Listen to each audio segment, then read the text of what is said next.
họ yêu trắng của chị đấy chị yêu đau đấy như con xong người ta tổ chốt ba cho lại còn lại nó cá hơn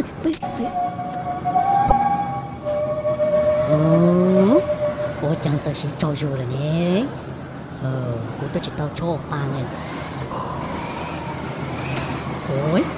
ôi chẳng cho ba tôi chuyện càng nữa cho dù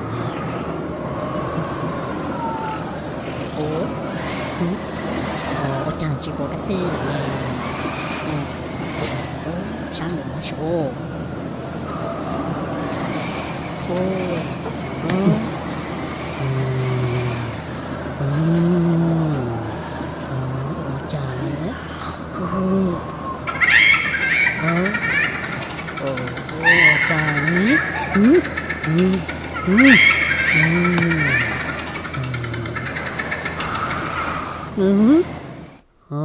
mua lại bye bye như bông đa mua lại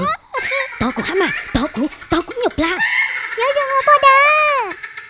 cảm ơn đã chia sẻ của ba cơ khả năng nè các bà hào cũng mua bông đa cơ bye bye hả